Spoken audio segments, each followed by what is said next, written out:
All right, welcome to the NFL Nexus. The NFL Combine is officially a wrap.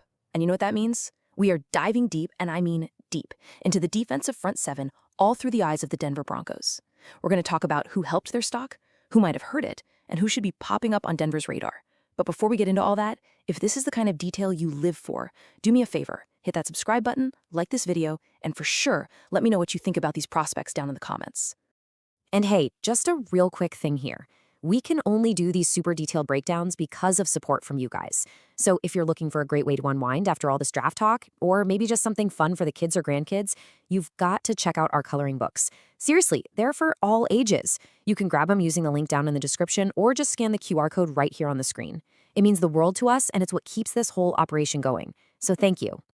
Okay, you ready to get into it? Here's the game plan for today. First up, we're going to lay the groundwork, talk about the Broncos' defensive blueprint and why this draft is so incredibly important for them. Then we're going to go position by position, starting with the big boys in the trenches, the interior D linemen. After that, we're hunting for quarterback hunters on the edge, and then we'll check out the brains of the defense, the linebackers. And finally, we'll put it all together and talk about what it means for draft day. Let's do it. So let's start by really understanding what's at stake here. Why is a team that was literally one game away from the Super Bowl so focused on the defensive side of the ball? I mean, shouldn't they be feeling pretty good? Well, it all comes down to staying dominant and plugging a few really critical holes before they turn into massive problems down the road. And let's not forget just how good this team was last year. I mean, come on. The Denver Broncos finished the 2025 season with a 14-3 record, tied for the best in the entire NFL. They were an absolute powerhouse, steamrolling their way to the AFC Championship game, where, yeah, they had that heartbreaking 10-7 loss to the Patriots. They were right there, knocking on the door of the Super Bowl. And that really is the million-dollar question, isn't it? When you're that good, your biggest enemy can be just getting comfortable. You might think a team with that kind of record can just coast, but the best front offices are always looking 2 or 3 moves ahead. They're playing chess when everyone else is playing checkers. So yeah, with all that success, why are they laser-focused on the defensive front seven in this draft? Well, the answer is bubbling just beneath the surface. You know, the heart of the problem is that their linebacker room is kind of walking at tightrope right now. You've got Dre Greenlaw, who is an all-pro talent when he's healthy. But that's the thing. He missed almost all of 2024 with a torn Achilles, and then the first 6 games last season with a quad injury. Then you have Alex Singleton, a 32-year-old free agent who's had his own injuries. There's a real chance his best football is behind him, and he might not even be back. And the kicker? Their supposed linebacker of the future, Drew Sanders, has just been cursed with injuries, only playing in 4 games over 2 seasons. In Vance Joseph's defense, you need athletic, durable linebackers who can fly around. Right now, that position for Denver is just a huge question mark. Now let's look at the D-line. This slide pretty much says it all. Their pass rush was one of the best in the league, but they're about to lose a huge piece of that puzzle.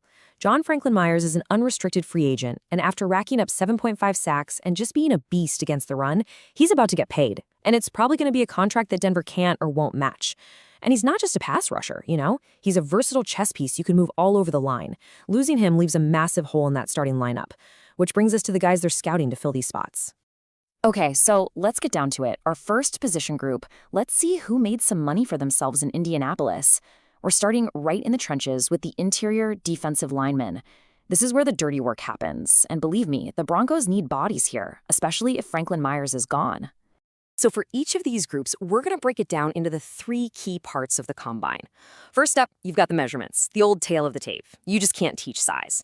Second, we'll look at the athletic testing, the 40, the jumps, all that stuff. That's all about raw, explosive potential.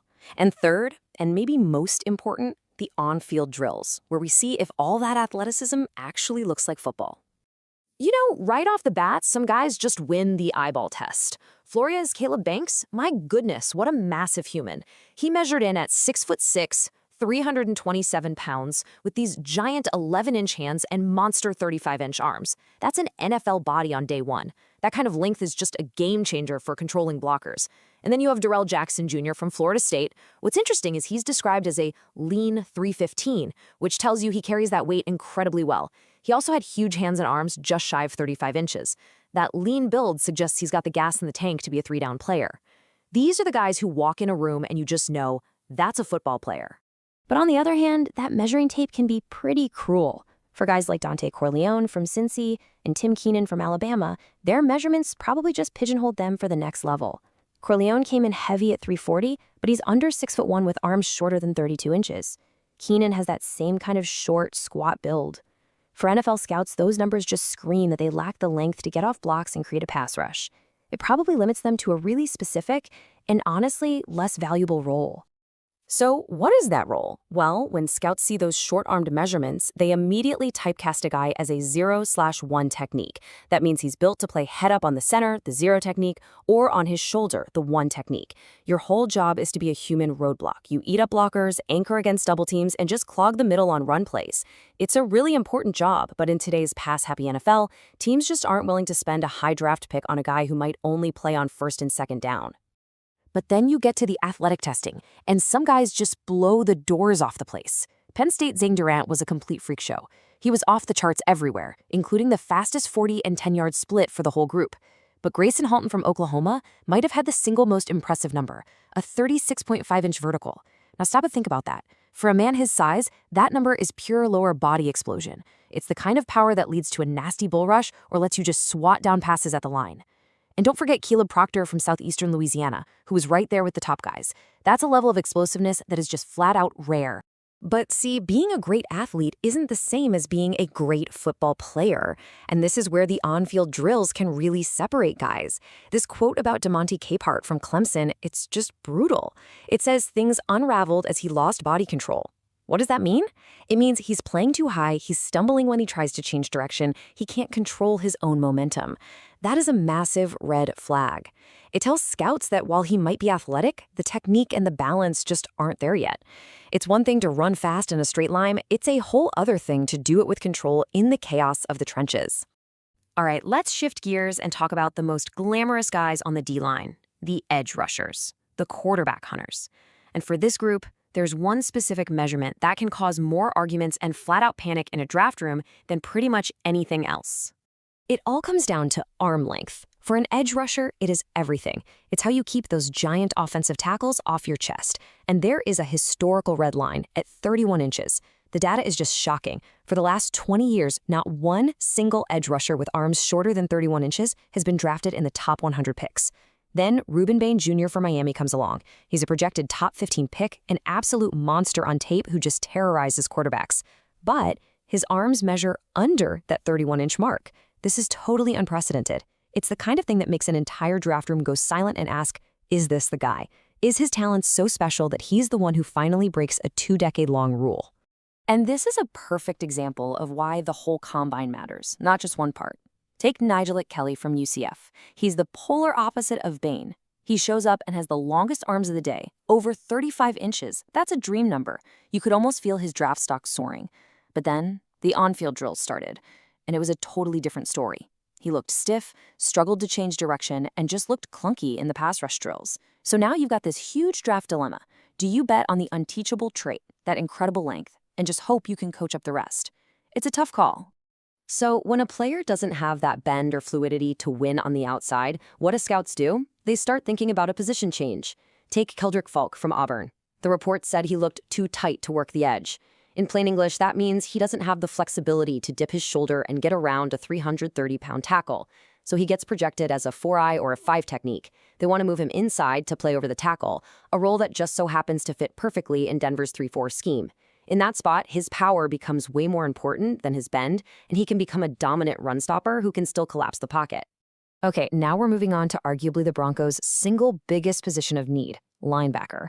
This is the command center of the defense, and with all the injuries and question marks in Denver's locker room, you better believe they were watching this group with a microscope. And we saw some incredible highs and some really concerning lows. And this quote right here about Jack Kelly from BYU, this is exactly what it looks like when a player just gets it. This is pretty much the highest praise you can get in a drill setting. He was the guy you turn to show everyone else how it is done. It means every single movement was perfect, smooth, efficient, consistent. It just screams high football IQ. And even though he didn't test like some top-tier freak athlete, his drill work was so perfect that it made everybody stop and take notice. For a position that's so much about instinct and efficient movement, that technical perfection can be worth more than a blazing 40 time. Man, the testing really separated this linebacker group. On one end, you've got Arvell Reese from Ohio State, who came in and just put on a show. His insane testing basically locked him in as a top 10 pick. That's the kind of sideline-to-sideline speed you need in the modern NFL. Then there's a guy like Kyle Louis from Pitt. A little undersized, maybe, but he put up crazy explosion numbers, proving he can be a weapon on passing downs. But then you have the other end of the spectrum. Xavier Sorey Jr. was the only linebacker to test poorly across multiple key agility drills, which raises huge flags about his ability to cover anyone in space. And Kendall Daniels from Oklahoma was described as clunky and consistently guessing.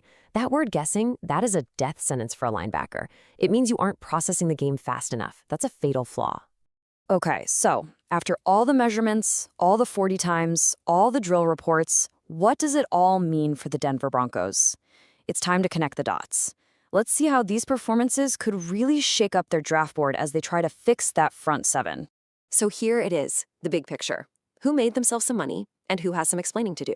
For the interior D-line, the Broncos need a guy who can play now. Caleb Banks has that massive frame to be a day-one run stuffer. Zane Durant offers that athletic upside, but a guy like Dante Corleone is probably just a two-down player, and DeMonte Cape Hunt's bad drills are a huge risk for a team that needs an immediate impact. On the edge, the whole conversation in Denver has to be about Reuben Bain Jr. Do you bet on this incredible tape and just ignore 2 decades of data about arm length? It's a massive gamble. And then at linebacker, their biggest need, Arvell Reese probably tested himself right out of their draft range. So does a guy like Jack Kelly, who isn't an elite athlete but is technically flawless, suddenly make more sense as a safe pick to stabilize that room? It's that classic scouting dilemma. Do you draft the traits or do you draft the production? And that's where I want to leave it for you guys. After seeing the needs, the risers, the fallers, if you were in the Broncos war room, who is the one player in this front seven that they absolutely cannot afford to pass on? Is it the high upside athlete, the safe, technically sound guy? Let me know your number 1 pick down in the comments. Thanks for watching this deep dive on NFL Nexus, and please don't forget to subscribe for more draft coverage all season long.